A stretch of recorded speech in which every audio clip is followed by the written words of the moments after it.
to the second door. Germany. Okay, see you, bye. Welcome to Good Mythical More. Why? Everybody. Why? Why? Not. Why not what?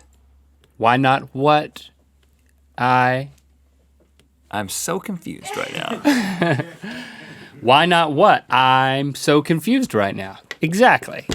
Boy, you know what? I think we should. How did we hang out? Well, I think we should. Before- we should use this house party app all house the time. party. I think this is how I want to interact with you guys.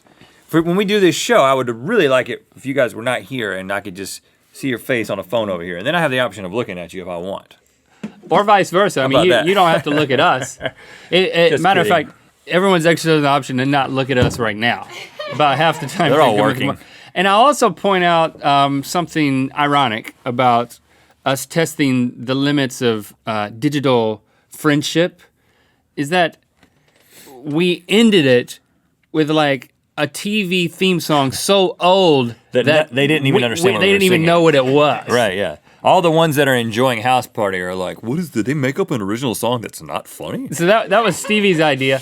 And I'm surprised you knew about the Brady Bunch. What? I've seen every single episode of the Brady Bunch like at least twice, and also On TV Land or Nick or something? it used to be on Nick at Night for a long time, and then the Brady Bunch movies, which are like parodies, Oh, yeah. are actually, I think, really funny and stupid. So I've seen all of those as well. I would watch reruns of the Brady Bunch in the summertime It's a good at my show. Nana and Papa's house. Good, clean fun. Yeah.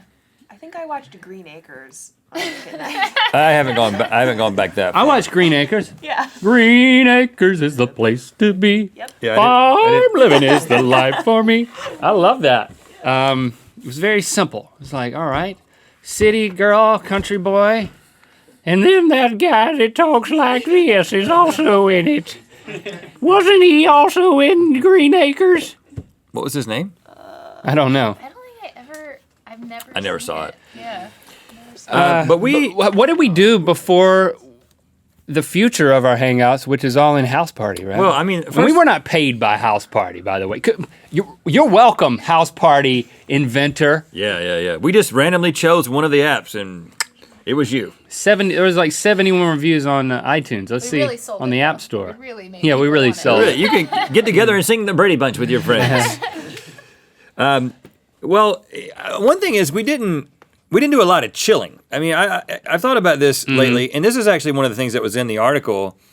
Pat Buttram. His one of- name is Pat Buttram. One of the things that is contributing to this trend of people getting together digitally, obviously, well, one is the technology is available, but also we don't let our kids do the things that our parents let us do. Like, I don't even though I live in a neighborhood that I feel safe letting my kids go outside, it's not super walkable. And it also, it's like, you kind of, in the modern world, you kind of want to know where your kids are at all times.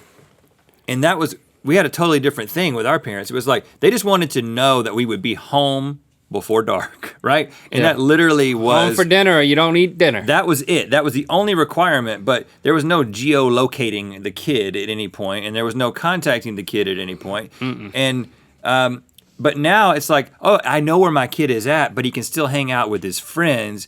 Best of both worlds. And that was one of the things that they said helicopter parenting is contributing to this trend as well. Like I knew how to make a collect call from a payphone.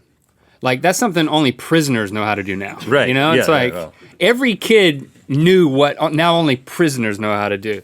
Yeah. And then every day after middle school, which was also our elementary school at Bowie's Creek Elementary. We got held back. No, we didn't. No, it went through eighth K grade. through 8. We would go across the street to the Oasis, which was a gathering of trees in front of like a mud hole in the desert. It was actually the student center at Campbell University. So, as you know, we grew up in Bowie's Creek, home of Campbell University. The Campbell Camels, that's the mascot, I'm not making this up. And so the student center was called the Oasis. Now the student center, Because that's where camels go to drink. I haven't been here recently, but Campbell has changed significantly since the mid '80s. Like, it's way bigger. There's much more going on. But at that time, There were couches. the there student was center was just a teeny little restaurant that served hamburgers and hot dogs. Oh yeah. Miss Royster A room was in charge Yeah, of Miss it. Royster. Royster. And No oysters, just burgers from Royster. And then a room with couches and a television, and then another room that had a ping pong table, a pool table. Was there a pool table? Yes. And some arcade games like Pac-Man Like 3 of them. was in there. I just remember Pac-Man. There were was in there. sconces on the wall. I remember that. Sconces. I But don't remember noting TV, the sconces. The TV room was a separate room, and it had a flat screen television in it. It had a flat screen television that had the projector that projector behind faced. Well, it was the kind of thing when you got up to the screen and you looked down, there was a red light, a green light, and a blue light. The RGB lights. You remember these old televisions, the first big screen televisions? Yeah. That shot up at a 45-degree angle to light the television. It literally projected it onto the television, and we thought that was the coolest thing. But we would hang out with not only each other, but also with, like David Rogers would frequent that spot. David Rogers was there. Bad boy. Anna, who was my girlfriend for parts of that time, and her friend, well, also a friend of ours, Heather. Yep. Who Heather didn't take no junk from me, but I dished it out a lot. I was. Oh, you were a smart aleck? I was a smart aleck as a child. No. And I think I've told this story before, and I remember it even less now than probably the last time I told it, but I still remember the main point, which was I was there with my girlfriend Anna at the time. You were there. Heather shows up, and I think I got my bravado on, and I was giving my girlfriend's best friend a hard time. But Heather's not the person that you needed. She's not a good target because I don't remember what I said, but I know it was something snarky and smart alecky. Yeah. She grabbed me by the top of the head. She grabbed me by the hair. She stood up, walked over to me, grabbed me by the hair with one hand, kind of picked me up a little bit, and then slapped me with the other hand across the face. It and, was beautiful. When you slap somebody, it's a great thing about a slap is that, your face goes with the slap, and so you kind of take some of the But not when the brunt face of it. is braced. But when the face is braced, it's just like smack, and then it just all stopped, and then everything reverberated inside like a molar got loose. Right. I bet. But the worst You thing had a was little that more padding pride. at that point. Yeah, though. in the cheeks, more The cheeks cheek padding. hadn't thinned out yet, so it was like. Oh, Anna, she was into those the chipmunk cheeks. Yeah, but this is what we would do as middle schoolers. So if you could The thing that hurt most was my pride, of course. If you could get- I have not recovered. if there could be a student center that was any less cool, I can't imagine what it would be. It was there were never any college students in there. It was just middle schoolers who would go and hang out there. Yeah. Like the Campbell students were like, we're not hanging out there. The middle school troop has taken over. I saw a middle schooler get slapped brutally. But that was the posterized. only chilling that we did. You could literally put that on a poster. Put it in kids' rooms. The moment of me getting slapped. That's the definition of being posterized. I don't think it was caught on tape. So I don't think it's going to happen. There are no pictures available. There was no paparazzi in the corner like. No.